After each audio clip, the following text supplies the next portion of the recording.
تو ایک میسیج یہ میں نے دے دیا ہے، اور اس حوالے سے کہ لوگ یوٹیوبر تھوڑا محتاط رہیں، شعراء بھی تھوڑا محتاط رہیں، جو آپ کر سکتے ہیں وہ کریں، آپ ان کے ساتھ تعاون کر سکتے ہیں، جو ان کو جو کچھ چاہیے وہ کریں، خواہ مخواہ مذاق نہ بنے امت مسلمہ کے ساتھ۔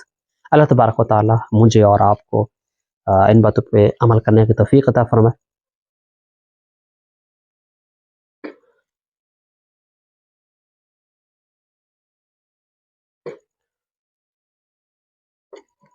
اور ہاں، اس کے لیے کل انشاءاللہ ولاگ میں کروں گا ظہور مہدی کے بارے میں بھی، جو میرا موضوع ہے، اور اسرائیل یہ جو کچھ ہو رہا ہے، اور ایک روایت میں ہے کہ آپ صلی اللہ علیہ وسلم نے فرمایا، اور جس کا خلاصہ یہ ہے کہ جب راستے رک جائیں اور تجارات یعنی بند ہو جائیں، راستے بند ہو جائیں، اور کاروبار یہ سب کچھ منقطع ہو جائے، اس طرح کوئی ہے، وہ انشاءاللہ میں کل وہ، کیونکہ میں اندازے پہ نہیں بتا سکتا، پھر میں وہ دیکھ کے تھوڑا مطالعہ اس پہ کر کے انشاءاللہ میں وہ روایت بھی آپ کے سامنے، شیخ نعیم ابن حماد رحمۃ اللہ تعالی علیہ بڑے محدث گزرے ہیں، تو انہوں نے کتاب الفتن میں یہ روایت لکھے ہیں، اس موضوع پہ ڈائریکٹ میں آپ کو تفصیل کے ساتھ وہ آگاہ کروں گا، تو اس میں کیا کچھ چل رہا ہے، آگے کیا ہوگا، یہ اندازہ ہے، ظاہر آپ یہ میں آپ کو نہیں کہہ سکتا کہ کل جو میں کہہ رہا ہوں شاید 100% ایسے ہو جائے، تو ایسے نہیں ہے، شاید اس طرح ہو جائے، ممکن ہے کئی حالات ایسے نہیں ہیں یعنی جس سے ہم غافل ہو جائیں،